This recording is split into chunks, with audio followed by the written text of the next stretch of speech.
Who am I working for? I'm working for, and I'll reveal it right now on this show, live today, for the first time ever. I'm working for me and the victims. Yeah. That's it. And one of the attorneys. No, I don't work for any attorney. You've helped the attorneys. I have helped the attorneys. I have basically gotten evidence and given that evidence to the attorneys. Whichever attorney needed, whatever I needed. When I say the attorneys, the plaintiff's attorney, so you're helping the victims. Absolutely. Right. Absolutely. Yeah, MGM has a snowball's chance in hell of getting any evidence from me. And MGM should be paying up for... Absolutely. Yeah. Absolutely. And we learned, actually, that they disclosed in some SEC filing that they've already reserved a big chunk of change for the victims. So they're expecting to make a big payment. The only question is exactly what is it going to be. Yeah, that amount's still, from what I have gathered, that amount's still up in the air. $750 or so million is what's been allocated out from their insurance policy. Of course, that doesn't really sting them in the pocketbook directly yet, which obviously is something that everybody would like to do. But that will sting a little bit as their premiums come up in the future. But they could sell one property and come up with that. So the thought is that that's a good idea. Give one of the properties to all the country music fans and let them take it over. And bring some country music this way or whatever. You have Nashville on the West Coast. I should tell everybody, I was just talking to a guy from MGM over the weekend. I was at the Frontier Days Cheyenne Rodeo, which is a really, really cool event. Anyway, he said Route 91's dead. That's likely to never come back. Yeah, there was some talk about the concert coming back this year, in fact. Not right around the exact same time as before. They didn't really want different location, different name. Different location. They were actually discussing the Vegas venue, but of course they're still up in the air as to what's going to happen with that property because, as you probably remember, they were going to gift it to the LVMPD, which that's.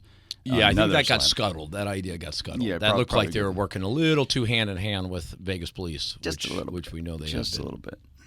But this Life is Beautiful festival, I believe, did occur this past year, and that's remember Paddock scoped that one out downtown Vegas. Yeah, when he was staying at the Ogden, he was looking at that as a there's several theories involving why he was going to these different venues. My theory, after talking with Eric extensively too, is because Steve had a tendency of over-analyzing and things like that. He's an accountant, so naturally he's going to look at things a little bit more meticulous than, say, the average person would. Probably had OCD also, right? Or, right? I mean... I believe he did. Yeah. I don't have individual confirmation of that, but yeah, I would say that he did. And I think I've heard enough stories about him that he had several OCDs, one of which was wearing the gloves. People thought that, him wearing the gloves at night was something odd, but he bought those gloves by the box. And what about slightly autistic? That's a theory that I brought out a little bit early on. That I met resistance with it. But when you look at the history of many of the mass shootings, there's a very large percentage of the mass shooting perpetrators that were actually somewhere on that spectrum of autism. And so it's my belief that he falls somewhere in that spectrum as well, because he had many of the attributes that one would have, or many of the symptoms, if you want to call it symptoms. But that creates a whole other area of controversy. People don't want to say that people that are autistic are going to be your next mass shooter, because most autistic people are extremely nice. They're on the opposite end. Right. But there is that branch that branches off. But keep in mind, the medication he was on may have caused him to do some slight variant of what. Although it wasn't just Xanax. What the doctor said he prescribed him Xanax. I thought. What are you aware that he was on? He was on anxiety medication. Okay. For HIPAA agreement, I'm supposed to actually not say what it is because there's some involvement there. But yes, he was under some anxiety medication. He did fill each of the prescriptions that he received. The prescriptions that I know he had were filled at Walgreens, and he filled them within an hour of getting them. He didn't abuse the pills. It didn't seem like he had a large amount in the toxicology report. He was sober that evening. It doesn't show that he was drunk or anything like that. But remind me, the doctor wanted to prescribe him something in addition to Xanax, right? Correct. Which well, was what? The doctor, without mentioning the doctor's name, we'll just call the doctor with the same name as the perpetrator. That doctor did diagnose him originally as being what he felt was bipolar or something other than whatever. And Steve did not like that diagnosis at all, and basically was picking and choosing which medications to receive. The other thing that I thought was odd, it's the first time I've ever heard of, I don't know if you've ever heard of this before, you being a former lawyer, you're familiar with the term retainer. I don't recall ever hearing about doctors being on retainer, but apparently that's a thing, that you can pay X amount of dollars a month to have a doctor on retainer. They're calling them concierge doctors. You're first in line when you come in or something like that. So, but that's kind of strange. But sorry, you're saying that Paddock's doctor was a concierge doctor. He was on retainer. Correct. That's my understanding. Yeah. Yeah. Well, if you got a lot of money, like you said, it makes it easy to go in and see your doctor. I think a lot of people do probably do it so that they can easily get prescribed whatever they want. But you're saying he wasn't really abusing. Yeah, he wasn't really abusing it, but and he didn't have that many health issues in my mind that would warrant needing that. Plus, since he didn't abuse anything, it didn't seem like he was going in and getting a bunch of pain pills, or like we hear of a lot of people in the celebrity world, whether it's on the news side or whether it's on the entertainment side or whatever side it's on, that abuse normally pain pills or something along that line. He was in pain, but he didn't abuse that.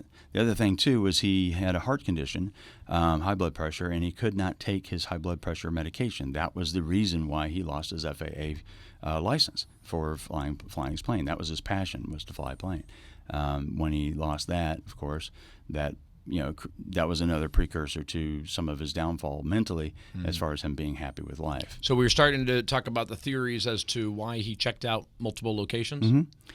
Yeah, my theory is this: if I was going to do what he allegedly did, because actually we can't really put him in that room yet until we get the ballistics, but let's just assume that it was him, and I am of the firm belief it was him. If we can't, the situation is this: if you're going to do this, you're going to try to learn what is the security protocols that are in place at the place that you're going to do it at, and also what is the security protocol for the people that are running the event that you're shooting towards.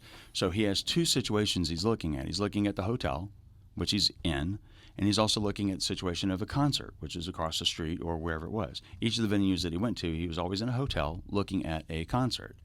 Two separate security teams, two separate ways that they may respond to different things, or there may be some communication gaps, errors, or whatever. Plus, he moved a lot of his luggage in and out of Ogden. Right. Ogden is the only other location that I'm aware that he actually was in. There was Chicago, where supposedly he booked a room, but then he never went there. Right, correct. Yeah. So there's probably some other venues that he may have went to, maybe not necessarily booked a room. Who knows? Because he did travel around. Well, let's talk about Ogden, the one we know for sure. Sure. And apparently he did bring bags up there and so on. Is it your belief that he was thinking about doing it at Life is Beautiful, but for some reason chose not to, or that was all just prep for Mandalay Bay? I'm going with the thought that it's prep for Mandalay Bay. I went to the Ogden. I looked at that location. I looked at what was the big vantage point that he had there. Who were the people he was going to be shooting at? Hold on. What do you mean? Who was the people? Well, the big crowd. There's a big crowd is the main thing. But was there any type of thought process that he put into play as to the type of people he was shooting at? And you believe there was? It's possible. I don't necessarily know. I haven't gone down that rabbit hole. Does Eric think that there was some reason he would target country music fans? No, we did talk about it, but there wasn't anything specific to country music fans. Yeah, I'm thinking, for what it's worth, is big crowd, and that's all that mattered. And Mandalay Bay was one of the places that he frequented the most, had the most knowledge about as far as the elevators and the staff and being well known, and therefore easy to get the bags up. And, Correct. And Mary Lou says that, he was acting weird looking out the window in the suite before. Right. So seems to me that was Mandalay Bay was. Yeah, he playing. seemed to be walking back and forth between windows. Whether or not, ideally looking to see which obstacles would be in the way. But what would you learn by doing a dry run at Ogden? Seems kind of odd to me. I mean, my theory would be you're way more knowledgeable on this than I am, but my theory would be that he was seriously considering doing at Ogden, because what's the point of doing a dry run at Ogden when the main place is Mandalay Bay? Why not do a dry run at Mandalay Bay, in other words? Well, the thing is you have to look at all of the things that he did during his preparation, because Ogden wasn't that far, previous to Mandalay Bay. So he had the tannerite. So apparently he's going to blow up something. We don't know exactly what. By the way, it was only a matter of days before, right? Or a week or so before? Yeah, it was just within a day. Yeah, you're right. Within the month before. So that time frame is still relevant. But what I was looking at when I was at the Ogden is the amount of obstacles he would have had. I don't have how many times he stayed at the Ogden before. Or whether or not he was as well known there, because obviously the investigation shifted to Mandalay Bay. So we have a lot of information from Mandalay Bay, but we don't have a lot from Ogden. We don't have his player's card or anything that tells us any history that he has. Do you know the actual room that he was in at Ogden? Do I know the actual? The room number? Or I do, but I don't know it. I remember. Did it in fact have a perfect view of the concert? I wouldn't say it would. I would say that room would have some difficulty. I think the room at Mandalay Bay was obviously perfect. It was either. I personally would have moved up higher, but the 32nd floor, which is now the 57th floor, is still sufficient to accomplish the task that he set out to do. Mm-hmm. So maybe he was seriously considering Ogden, but when he looked at the vantage point and so on, it wasn't as good as he had hoped, because who knows, he may have never seen the Life is Beautiful concert before. He probably he Googled it, probably saw pictures of it. Yeah. But it wasn't until he got there, was in the room, got in position, either he, for lack of a better word, chickened out, or it wasn't to his liking as far as the carnage that he thought that he could achieve. I would say that's a fairly accurate statement. I would also say that there was other circumstances that we now know that he was looking at. One, obviously, was the tanks. He didn't have that same opportunity at Ogden. There was really nothing around there that would create a diversion from afar for him to shoot at, to have people come back his direction. So that plays into it. So that's another thing. Plus the tannerite was questionable as to what he was going to do with it. An explosion at Mandalay Bay is going to be quite a bit more impressive, so to speak, for the lack of a better term, than something at Ogden. So when people have been asking me just randomly when talking about, okay, what do you think really happened and what was his motive, I usually tell them that I think his motive was simply that he wanted to go out as the greatest mass murderer in U.S. history. That kind of explains why there wasn't a note. There was nothing to say to people. Mm-hmm. He wanted to go out. He wanted to essentially kill himself. And we know a variety of reasons why he was kind of going down a road of suicide. Right. And then why take out all these people with you? Because he wanted to go out as a notorious killer. There's a lot of area around that question that can be brought up. One is, was he trying to better his dad? Was that a component?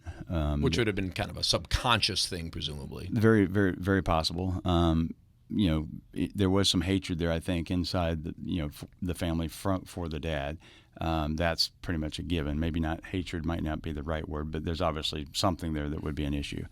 And so when you look at the motive being that's a component. I think the overall, and we discussed this before as far as the motive, especially when the BAU report came out, and I discussed this at length with Eric as well. The situation with Steve is that there were so many factors that could be weighed into the motive, whether or not it was the father, whether it was not his declining health, him losing the passion of flying, whether or not his relationship with Mary Lou Danley was going south.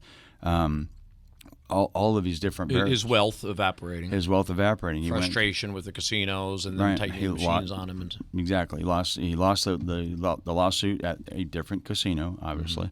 So he didn't get that. And I did see the injuries that he had sustained. A lot of people thought that he possibly faked that fall. Well, I saw those injuries. I saw the pictures of his injuries. They were legit. It's a weird fall, though. Have you watched that video closely? Yeah, I have. It doesn't look like, so just to remind everybody, you know, he had a slip and fall at the Cosmo, Correct. Right? Yep. And sues the casino for his injuries from slipping and falling, claiming that the floor was wet and you guys were negligent and therefore you owe us money, which I consider to be a very BS lawsuit. I think most people would think slip and fall lawsuits are kind of somewhat frivolous and BS. So I think it tells you something interesting about him that he would even pursue that, considering his wealth at the time. You know, move on. Shit happens, right? Right. But anyway, the fall, I don't know how closely you looked at it, but I don't see him slipping on anything. It's almost like maybe kind of fainted or something. He just kind of seems to go down. Yeah, there was. I don't know exactly what happened at that moment, but you're right. It did look like he if he hit something wet, it didn't look like he did a full-on split, but he did. Those legs did go apart. He just kind of crumbles, is my recollection. Yeah. People could find the video. It's on YouTube. They have, and I did see the injury. So unless he went home and beat the hell out of his so what thighs. was the injury? The injury was inside. It looks like a hamstring pull, and also on the inside of the inner thigh. And that is a very painful injury. I've had that before in martial arts. You know, when you're doing kicks and stuff like that. And do you believe he never recovered from it? I wouldn't say he never recovered. I think it probably changed his gait as far as his walk, because it's changed mine. Of course, you know, my hernia has changed my gait a little bit more as well. But yeah, that would definitely do it. So you've given a lot of reasons again for us to believe he was suicidal or ready to commit suicide, but not necessarily for why take out 58 people with you. I think that mystery is never going to be resolved. I think a lot of the nuances of this case that come to play out, that we look back on and we start to look back at the earlier beginning part of this case where there's a lot of questions that were left unanswered. We're starting to able to answer those, but the ones involving Steve, because he was so quiet, so reserved, he wasn't an obnoxious loudmouth, always saying things to people kind of guy. He pretty much kept to himself, somewhat reserved, socially inept, as some people have said. But he didn't have any no one could say, well, he was constantly talking about this or that, or going off and he hated people and blah blah blah. But we didn't ever get that. What does Eric say he was politically? He wasn't really a political person at all. I'm trying to remember what he was. You think he was registered independent as well. I mean, he seemed to have a little bit from some quotes that you hear, a little bit of an anti-government kind of attitude, and they're going to come and take your guns kind of attitude. There were some comments that he made about that. I mean, being a gun guy, oftentimes gun guys are pretty anti-government. Yeah, I would go. I would go with that. I mean, I was a federally licensed firearms dealer, and I was a gun guy too, but I wasn't necessarily anti-government. But the reasons for us to have weapons to begin with in the Constitution is to protect us from the government, right? Not necessarily for them. I definitely agree with that, and we don't need to go down that rabbit hole. But when you talk about gun control, you have to understand, what was the original intent of that? You have to remember what the mindset was of the founders, is that without guns, they wouldn't have gotten their freedom from Britain. That's correct. So they had that in the back of their mind. Absolutely. But going back to the targeting of the crowd, I mean, again, country music fans don't strike me, based on what little I know about his politics, as a crowd that you would target. Well, I don't think he specifically targeted them because they were country. I don't think because a large portion of a country crowd would be Republican. I don't think that's an issue. I think a lot of people are really stretching to try to wrap their heads around this. So the one thing that they're going to do is to try to give answers where there's none, which is why in the beginning where we had so many conspiracy theories come out, because we weren't receiving any answers. No one was talking. There was conversations that were held with his previous wife. There's conversations held with, obviously, Mary Lou Danley, Eric, Patrick, Bruce, everyone in the family. I don't think the mother was interviewed that much, but I don't think anyone came out of any interview and said, we've got it, we figured it out. and that's the problem. Well, and my little theory was pretty much in line with what the FBI behavioral analysis ultimately concluded, is that you had a guy for a variety of reasons, things weren't going well for him, and narcissistic personality, et cetera, and when you're no longer being treated well and have all the trappings of your wealth and so on, and so health issues. So he spirals down, and then decides, though, that he's not just going to commit suicide. He's going to do this egregious act for notoriety, essentially. Yeah, and we found a video that had two people at a bus stop, and it's famously known as the bus stop video, which is the final two shots that he fired towards the tanks, are in that video. And one of the people in the video is a black guy and a white girl sitting at a bus stop, and they're talking back and forth. One of the things that he basically stated was that this is kind of one of those situations where someone shoots. This is during the shooting. He's saying this is a shooting, and they take a bunch of people out, and then they turn the weapon on themselves. I mean, that was a very prophetic statement. I mean, that was pretty. But wild. it is shockingly common, and I don't know what knowledge you have, but the whole thing where the guy kills his whole family and then himself, or kills his wife before he kills himself. I mean, but those are passion. Those are like. That's like they can't live after death in their mind thinking that the wife or the kids or anything that they care, love, and cherish is going to go on forward.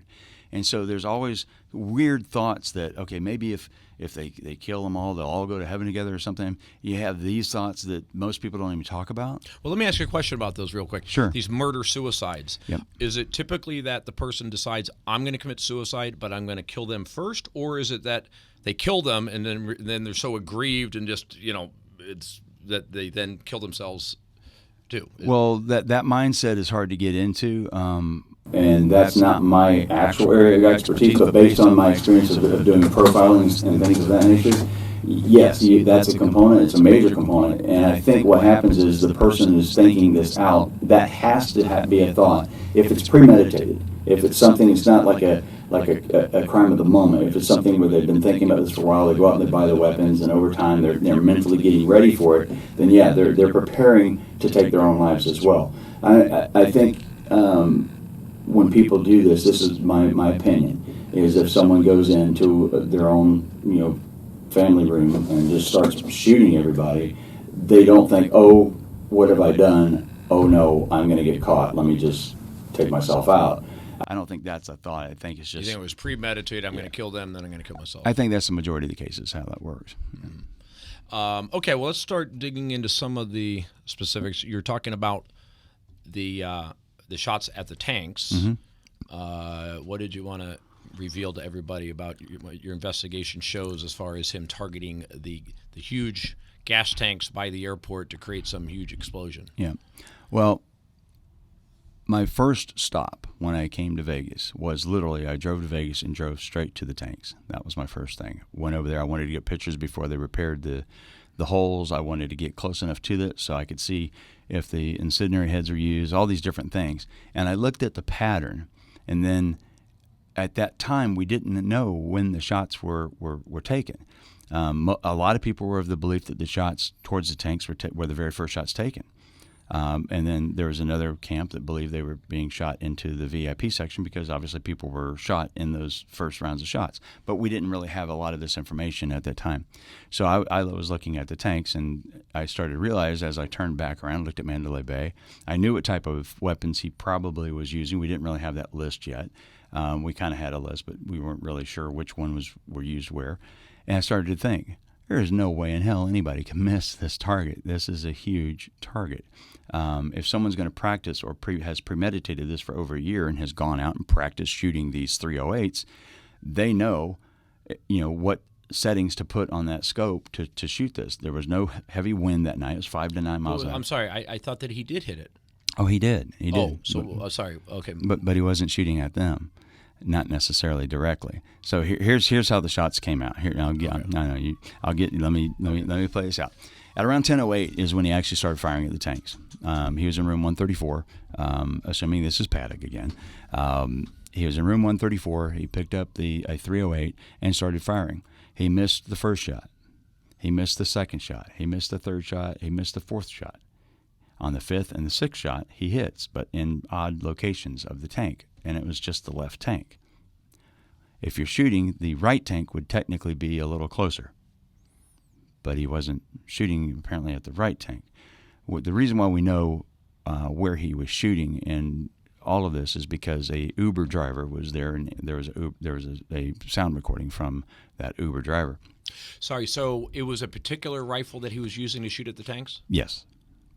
Different than the other rifles? Correct. And the bullets were different too, right?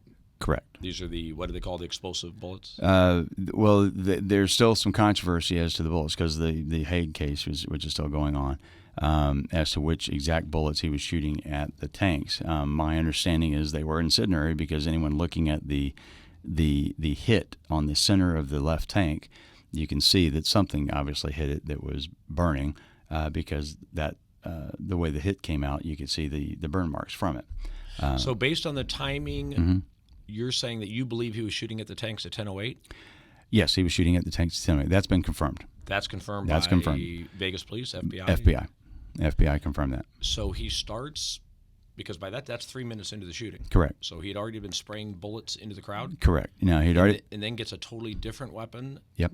And takes one at a time shots? Not only did he get No a bump different stock. weapon, no bump stock. Not only did he get a different weapon, he left the room. Oddly enough, he was so... I remember you mentioned OCD earlier. He was probably so OCD that the room 134 was just the 308 I need to shoot at the tanks room, and the room 135 was I need to shoot at the crowd room over here. And that was so entrenched in his head that when he brought the weapon from room 135 to 134, he just laid down that weapon and then picked up the 308, laid across the bed. There's been some controversy, and I'm going to clear up some. I'm not going to say this from a factual standpoint, but let's say this is my opinion. Many people thought that someone slept in that bed. Well, my opinion is no one slept in the bed. He laid across that bed and fired out the window that way, because you cannot. And I've done this in the room. I've tried to sit there, and I'm right at 6 foot. He's over 6 foot. You can't really sit between the bed and the window and really stand there and shoot and get that shot out the window that way. There's just no way to stand there and do this. If you're shooting a sniper style, if you're shooting at a target, you're going to lay down. You're going to you had the bipods, so I put the bipods on the bed. Now, I'm thinking that there may be a question, and a lot of people that shoot will probably agree with this. He probably practiced shooting these shots not on a bed. You're not going to bring a mattress to the middle of the desert, and this is all new information. You're not going to bring a mattress to the middle of the desert and lay on it and start practicing shooting your 308. Okay, the guys around you probably wonder what is up with this guy, right? So he probably didn't factor in the fact that shooting that 308 could create two issues for him. The first issue is the recoil on the weapon is not that much, but it's enough to where the bed would move and he would have to try to readjust and get his sight back in. So at 10:08, he starts firing these rounds, and people don't take into account that he either A, laid the weapon across a chair, which I don't think that happened, but he laid across the bed, which accounts for the bed being messed up, and the configuration of what it looks like somebody laid across the bed and was firing out the window. So that's my opinion, and after looking at everything, that's what I think. So the first round missed, second round missed, third round missed, fourth round missed. So now by now he's getting frustrated. But what was he shooting at? Was he shooting at the tank? Even with the issue with the bipod and the bed possibly moving, those tanks are rather large. So a lot of people think, well, how can this guy from one room firing with a .223 AR-15 with a bump stock hit all of these people, but go over to the other room with a scope and a bipod and a long rifle, a 308, and miss these huge tanks? And for sure, the one that he hit would have been the one further away. Correct. Okay. So either he was shooting at the one further away for one reason or another. Why would he do that? It doesn't make a lot of sense. Or maybe there's an obstacle in the way, which I looked at it. It doesn't seem to be an obstacle in the way. So he wasn't shooting at the tanks. Jet fuel has to be atomized before it can burn. We could have a jar of jet fuel on this table right now and toss matches into it, and it will not ignite. We could take a blowtorch to a mason jar of jet fuel and just sit here and blowtorch that jar, and it will not ignite. But if you take it and put it into a spray bottle, spray it in the air, and then light a lighter that way, it will ignite. So what he had to do was get that fuel to actually spray. So how do you do that? Well, people were thinking, well, you shoot at the tank, and then you shoot another shot at the tank, and then the second shot will ignite from the first shot going through the tank. Well, that doesn't work because he probably would have figured out the tank has an inner bladder or an inner tank, meaning there's two tanks separation to prevent spills. So he was looking for an object to shoot at. I'm not going to say the specific name of the object because of FAA rules and regulations. I might actually be in trouble if I said it. But there's an object, or there's several objects around a tank that obviously caused the fuel to be pressurized to move the fuel. So fuel under pressure, if you hit that area, then that fuel would spray, and then you would shoot again at that same area with an incendiary head, causing the sparks that would cause it to ignite, creating a huge blowtorch. So this would be something very close to the tanks, but not the tanks themselves. Not necessarily the tanks themselves. It could be on the tank, could be next to the tank, could be behind the tank, could, something along that lines. That's why we know a lot about his Google searches. That would seem something that you would see that he was Google searching about, because most people don't know that off the top of their head. Right, but we don't know when he searched for the information on the tanks. He may have searched for the information on the Google searches that they show were relatively recent. Keep in mind, he did a Google search on the 25th of September or the 28th of September, and that Google search was how to remove a hard drive from a laptop. Right. Okay, so that tells me, because there was when did he remove the hard drive? Well, maybe after he did the search for how to remove the hard drive would be my first logical guess. I would start there. Well, that's been one of my fascinations. So let's take a little step out to talk about that for a second. The removal of the hard drive, they find a laptop in there with the hard drive missing. Right. Right. Yep. Okay, so what's your theory? I think that he removed the hard drive while obviously at the hotel. Why did he remove the hard drive? Was he trying to protect the family from the IRS tax scare that everyone thought about? Mainly because Eric did bring that subject up. No one probably would have thought necessarily of that. But he was the accountant for the family and whatever. Is that a possibility? Maybe. Was there child porn or additional child porn on that one, and he got the wrong one, and because there was child porn apparently on the other computer, maybe he thought it was on this one, or maybe this one had more. Maybe it had other things on it. Maybe it had some of the documents and some of the things that he saved. Maybe it had an itinerary of what he was going to do. Maybe it would have had him, who knows, manifesto. Maybe he changed his mind about that being. Okay, so then how do you connect, though, the Google search on the 25th about removing a hard drive and the fact that apparently it was removed in the hotel room? Well, that's my guess, and where he removed it apparently was in the hotel room because the computer was taken apart there. Okay. So all you're saying is that he knew for whatever reason at some point in the midst of all this, I'm going to want to take out a hard drive, and so he did the research on that a few days in advance. He did the research. I can't remember the exact date. It's either the 25th or the 28th. I'm thinking it was the 25th. Could be the 28th. It was one of those 2 days. But why else would he remove the hard drive? The only reasons that would come to mind that would make sense is the porn issue, that he was trying to protect the family from some other issue, or obviously the main answer is there's something on the hard drive he didn't want someone to find. But there's also, why not just toss the whole computer?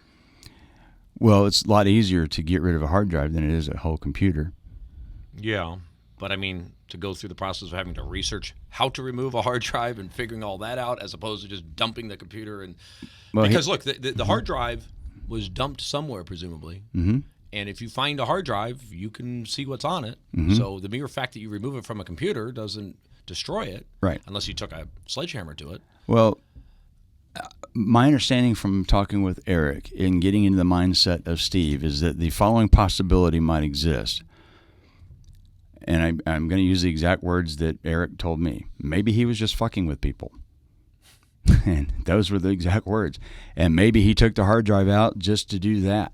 And that way there'd be some massive hunt for the hard drive or something like this, kind of like a scavenger hunt. Yeah, just like some people jump out of a plane after they rob a bunch of people, and people are looking for that to this day. Well, presumably, they did search all of the trash cans in Mandalay Bay for this thing. It wouldn't be in a trash can. presumably he would have taken it off site. That's my thought. Yeah, and tossed it somewhere between. Yeah, it could be in a dumpster somewhere. He could have shredded it, burned it. He could have just drove it down the highway. My thought is he's driving down the highway, just toss it out as far as you can. Do you think there was any search for the hard drive by the Las Vegas police? I mean, I agree. I know I look for it. I don't know if they look for it. And I'm still looking for it. And I've been That'll put you on the map if you find that. Oh boy, finally, finally I'll be on the map. I'll finally will appreciate you. If you please. Okay, so back to the tanks. So that's your theory that in fact he was attempting to blow up the tanks. Mm-hmm. But it was not a matter. He knew that you can't blow them up simply by hitting them. Yeah, because he was too smart. I mean, Steve was either a genius or damn close to it. Okay, an incredibly smart man, and his brother Eric, both smart people. When you talk to them, you'll start to understand. Okay, these people aren't idiots. They are fairly smart people, and in talking with Eric extensively has really helped me get into the mindset of what's going on. I'm not saying that Eric is the same mind as Steve. I don't want to put that out there like that. People think, oh God, we got another Steve, coming in. It's 12 o'clock p.m. Thanks for alerting us. Yeah. So someone's going to be watching this and they're going to be like, no, it's not. It's 2:22 in the morning. What are you talking about? But. Eric's a personality.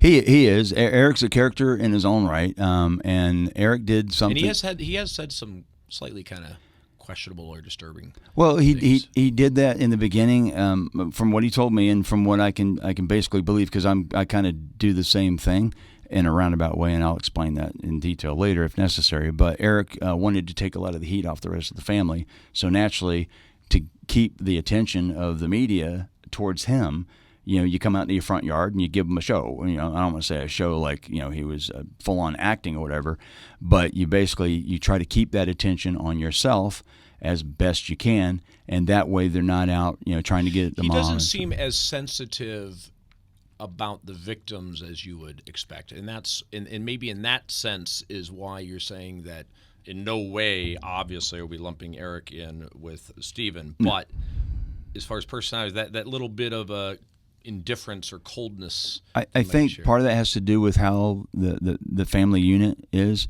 And keep in mind that Bruce hadn't talked to Eric in 20 years or something like that. Eric, the only two people that seemed to talk the most in the family was Eric and Steve. So they had a semi-working relationship because they actually had business dealings together. But as far as that brotherly love kind of thing, you got Patrick on one end that's basically discommunicated completely from the family, and then you have Bruce, which you interviewed, so I think you have better insight than I do into his psyche, and then you have Eric, which I've talked to extensively, more than probably anyone that I know of that I've even talked to in the last 2 years, but. What I gather from that is that during their upbringing, some major trauma has occurred, which obviously we know now what happened because of the father issue, and then they probably don't have the amount of empathy that you and I probably have towards the situation, and there's a lot. Although I will add, since you mentioned Bruce, Bruce broke down crying a couple times during the interview, and he did seem to be really emotional about the victims. So that was one thing I can say about that Bruce better than I do. I know Eric, and what I know about Eric is Eric's actions has really shown me that he truly has the interests of the victims and the survivors at heart. He almost immediately said that whatever monies are left, the sale of the houses, any funds that come out of this, the family doesn't need it, obviously, and any of that is to be turned towards or given to the victims, and however they disperse that, that's I don't know exactly how they're doing that, but that both houses are sold and those funds are going to be dispersed to the victims' families and survivors and so forth. So, well, to go back to childhood just for a second, yes, they were abandoned by the father, but when you look at how Stephen turned out in some respects, Bruce has had his legal problems. Bruce was charged with possession of child pornography. Yep. He never really would get into the details of that with me, but obviously Stephen was found with it. You start kind of wondering, this isn't really all explained by an absent father. There seems to me there may be something even more odd that happened in this childhood. I understand that from the position of just looking at the information we have about Steve and the information we have about Bruce. Eric has no police record. He immediately gave all of his computers.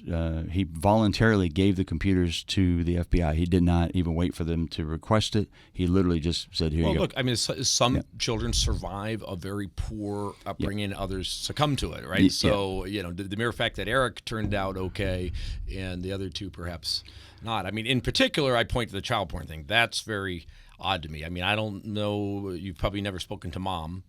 No, I haven't. But, maybe you could share with us what you do know about Mom. And then I think, didn't she have a boyfriend? Or I don't know if she remarried, but I think there was at some point another father figure. My understanding is yes. Yeah. I didn't get into that because the mother is elderly, and I did not want to put any information out that someone would want to pursue and verify or do whatever with the mother. The mother is in her 90s. And Eric's taking care of her, and I think it's important that it would be nice. Eric's never shared anything that was jaw-dropping to you about their childhood. No. I did ask. Well, I wouldn't say jaw-dropping. There was a couple incidences, like the first time he fired a weapon was with Steve, and it was a .357 Magnum. That was the first weapon he ever fired. I think he was 7 or 8 years old, or maybe upwards of 10 in that range. And that was about the same time I fired my first weapon. So I didn't see that as being odd or out of the ordinary or abnormal. But the size of the weapon probably was a .357 revolver. that's a little bit big. But Steve was the older brother. Steve was the oldest, and he, I guess, apparently had some sort of family unit. I guess responsibility that he felt toward the family. He was a surrogate father. Yeah, he was a surrogate father, and he filled the shoes as best he could based on the situation. I don't know. I mean, I don't that those intricacies as far as how the family unit evolved and they got through the trials and tribulations that they had to go through. So what's going on with the documentary? The documentary is we're actually it was pretty much done. One of the things I just want to let everybody know about the documentary is there's a lot of question about when it was going to come out. We did do another name change. The name currently, which I believe is going to be the final name, will be Lost Vegas. We're looking at bringing it out right towards the second anniversary, somewhere in that range. Not necessarily ride that bandwagon, but it's kind of turning out that. And what's your official role in it? I'm the producer. Okay. I'm the producer of it. I've tried to help Ramsey as much as possible, and these are. I didn't, go to him and say, hey, make me your producer. And he literally just said, hey, you've done so much. Here you go. And are there going to be extensive Eric Paddock interviews in the documentary? There's going to be more than what you've seen. I'm going to also go back. I'm kind of holding back my. Keep in mind, I interviewed him as well, and I've had extensive talks with him. I'm kind of holding some of that back until the documentary comes out. That way, I'm not really, giving up, a lot of information beforehand. Everybody goes, "Oh yeah, we heard that from Mike," that kind of thing. But if there was anything that I felt that was important, because someone's going to hear this and they go, "You're holding evidence," and da da da da da. Well, no, I'm not. If I felt that any of my conversations I had with Eric were going to change the course of the case, I would do that. Well, who are you to decide? Well, this isn't my first rodeo. Well, knowing Ramsey, it's going to probably be pretty brutal on the Las Vegas Police Department. Yeah, it will be, and there's some more extenuating circumstances that I can now go into a little deeper. I kind of self-muzzled myself. I won't say that someone put a muzzle on me, but I'll say I self-muzzled myself for several circumstances, one of which obviously is the autopsy section would dip into some HIPAA type agreement, and that information that I'll be probably revealing over the next 10 days, and some of us probably today on your show, is something I couldn't get into before. And so people are thinking, oh, you're just now talking about autopsies. Well, you're catching up. Now, I've kind of been having that in the background for a long time. But the Vegas wrong is going to go into a lot of detail. It is going to be most likely very critical of the LVMPD, of the FBI, how they handled the situations. And keep in mind, they gave us a lot of ammunition. I mean, neither one of us, I can probably say, have ever seen a case like this where there's so much information being withheld. Yeah. And are they coming for you? Yeah, life happens. Yeah. Well, why don't you hit? I mean, we've been very critical of Las Vegas police on this show, but why don't you hit the one or two biggest ones that you guys are going to be going after in the documentary? In the documentary, it's all over the map. In the documentary, it's going to cover quite a few grounds, because the stuff I'll talk about is the stuff that directly affects me, or the stuff I've uncovered. Well, let me ask you, because we just covered it in the most recent episode with Papa, which is, do you believe that the police intentionally covered up the fact that they had two police officers there in position to intercept the shooter for 5 minutes, and these two guys did nothing? No, I don't believe that they did that. I'm absolutely certain of it. Doug Papa was right. I think we all said this when this happened, when the information came out. I was listening live, just like Doug was, when the shots were, when the radio calls were going out, and we heard, I was like, wait, did I just hear a shot fired in this room? That was covered up. Hendricks, obviously freezing in the hallway. He was fired back in March, which we all know. Right, but they didn't tell anybody until people eventually asked the question. Yeah, well, it got out. We kind of knew back then something was going up, and we kind of figured. But that's kind of as a part of the cover-up to try to get rid of him out the back door and not tell anybody and just keep it nice and quiet is part of that cover-up. Because Lombardo had before, when he was asked about Hendricks, he defended him. Yeah, he did defend him, and that was probably wrong for him to do that. He's done a lot of mistakes. Lombardo has made huge mistakes as far as, one, saying that they engaged the suspect. I mean, that was a huge mistake. And then in the case of Hendricks, so we'll stay on him, how do you defend somebody like that? I mean, no offense to Hendricks. I mean, I do have some empathy for him, but my empathy for him ends at the moment that the next shot rings out after he freezes. That's when my empathy stops, because that means someone's getting killed while this guy is just standing there. There's some key points to bring up in this, one of which is very important. At that moment that he was basically told to stand down, so to speak, a lot of people believe that Officer Hendricks was listening to the radio and he heard the call saying, "You're receiving automatic fire from an elevated position, take cover." We all heard this, and that's about the time that he pretty much takes cover. Well, he wasn't receiving automatic fire. The automatic fire was being received by the people on the ground below him. Right. And you're taking cover from when you're on the 31st floor and you know the guy's shooting into a crowd of thousands of people. Yeah, the only thing accurate about that was the 32nd floor is above the 31st floor, therefore it is an elevated position, but he was not taking fire. Right. So I have that was a general alert that went out, not a specific instruction to Hendricks. Exactly, and the person giving that alert out is not necessarily a person that you would receive those types of instructions for, especially when you're the lead team. You got 5 people on your team going there. Now people say, well, you had a trainee. The trainee's a cop. Yeah. A trainee is a cop the moment that they get on the force. Right. They're not like, okay, I've got to go through some sort of ride-along program until I can actually do something. It doesn't with a work gun like and a bulletproof vest. Yeah, exactly. So, and you got 3 of the Mandalay Bay employees there, and they looked like they were ready to go. I mean, they were sitting. You could see it in their face. You could see it in their eyes going, why are we stopping? Yeah. One of the guys went out ahead of Hendricks down the hallway. Yeah. Hendricks wasn't leading them down the hallway. It was the Mandalay Bay guy, and Hendricks dragged the guy back. Exactly. So to get into the mind of Hendricks, I understand. I understand why people freeze. But for him to ask for his job back, I don't think so. Not the same job. He can go back and work on a desk somewhere. But my thought is this, and we're lawyers, so you might have some insight into this. Do you think that he, and I'm going to interview you for a minute, do you think that he came back and decided to, you know what, let me try to get my job back, let me check with the union guys so he can actually have LVMPD utilize their resources to defend him in case he receives some charges? Well, first of all, to have the union fight a termination, I mean, they fight virtually every termination. Yeah, that's automatic. Right? Yeah. So he's got this bill. I've been paying for this union all this time.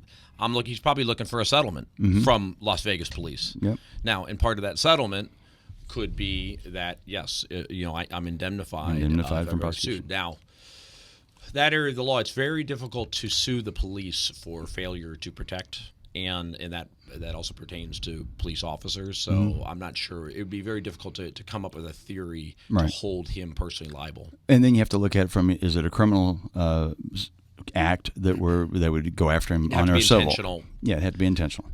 And show negligence on the part of the department and what have you, just like what's happened in Parkland. Yes, and in Parkland, it is criminal, right? I haven't followed it that closely, but there's criminal charges. 11 charges. So that is my question, which would be, is anybody considering criminal charges? Right. Now look at the timing as to when he was fired. And look at the timing of when that officer got those 11 charges. Yeah. So it's really close. Well, he was fired in March, and the charges were soon thereafter, right? I think that we'd have to look it up. In other words, there could have been some communication, and they're realizing that, wow, this guy's going to be charged criminally in Florida. Our guy is still among the ranks of the police and that's 11 charges. This guy has got 58 charges potentially that he would be looking at. So he's probably puckering up a little bit, thinking that, hey, I need to get my ducks in a row here because I need to do this. But back to the original thing that brought us here, cover up. Is this a cover up? Did the act that Hendricks caused? I mean, someone freezing. Did that cause loss of life? My opinion is very possible, but here's the other end of the spectrum. If it went to court, what they're going to say is this. Your normal lawyer is going to argue that even if he would have got to the hallway, even if he would have got to the door, he would have been met with the same L bracket that prevented Jesus Campos from going through that door. So it would have been all for naught. The problem I have with that statement is that he obviously didn't know that at the time. And I'm not aware of any of those officers on that 5-man detail. We'll call them all officers, including the Mandalay Bays, of them having foreknowledge of that L bracket. So if they had knowledge of the L bracket, why would they be going down that hallway to begin with to go up that stairwell? So my opinion, they got the report that Campos had been shot on 32, and instead he gets off on 31, supposedly because he gets some phone call about shooter on 31. Right. So my argument against an attorney that would say a statement like that was, well, they would not be going down the 31st floor hallway towards that same stairwell if they had known about the L bracket. So that argument is moot. Let's move on. Well, again, I don't think that you can hold him civilly liable for this. You can't sue him for damages, and you can't sue the police for damages. I think it would be a criminal case if there was a case. I agree with that, but we're still talking about cover-up. Now, was it covered up? Did LVMPD withhold information from us, the public, us, the media? My opinion is obviously. Keep in mind, if you go back in time, go back to towards the actual shooting itself, that was an election year for obviously Joe Lombardo. So several pieces of information that normally would have been filtered out in time, obviously O'Donnell accidentally discharging the weapon inside the room, Hendricks freezing, these various things would be problems for him during his election, and that his opponents would pick up on. And rest in peace, Larry Burns. Well, and even after the election, I think it was, and with lots of times to digest things and think about things, when Lombardo was asked on a talk show about Hendricks, he defends him and says, "You don't bring a knife to a gunfight." So, and that quote is going to come back to bite him in whatever proceedings are going on right now with Hendricks suing for his job back. He's saying, "Hey, the chief of police agreed with me." He's basically saying he wouldn't have gone either. Yeah, well, he's actually the sheriff. The sheriff's different than the chief. The sheriff, sorry. Yeah, chief is a civilian position, but so the sheriff says this information, and so okay, that's great, but you can't utilize that either because that's obviously after the fact. So at the time of Hendricks freezing, You have to narrow everything down to exactly what was known at that moment in time, and that is it. Yeah, anything said after that has no bearing on anything at all of the mindset of what was going through that officer's mind when he was there doing it. So how many volleys were after that? How many shots were after that? How many people could have been saved? Possibly. L bracket aside. Can't you? Speaking of the L bracket, can't you just shoot the L bracket? Well, they wouldn't know where the L bracket was on the door. You're just gonna, just stand there and start firing So you're randomly. saying they would have gone up to 32, tried to open the door, and wouldn't have been able to open it. Correct. Same with Jesus Campos. They would have had the same issue. And they wouldn't have seen the L bracket because it was on the other side? Correct. The L bracket would have been on the other side. If the L bracket was on the inside, how would he have gotten back through the door to get back to the room?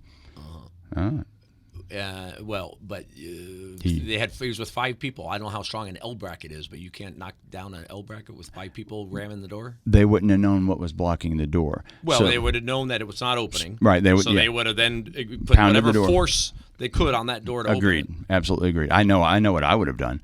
I would, and I'm surprised they didn't have a ram with them anyway. The officers would, and there's some question about. Remember that one video of the officers going down the hallway, and this guy walks out of his hotel room, and it's only like a 6 or 8 second video. He's looking down the hallway and he sees this group. They call them the creepers. These officers walking by with some bag in between them, what have you.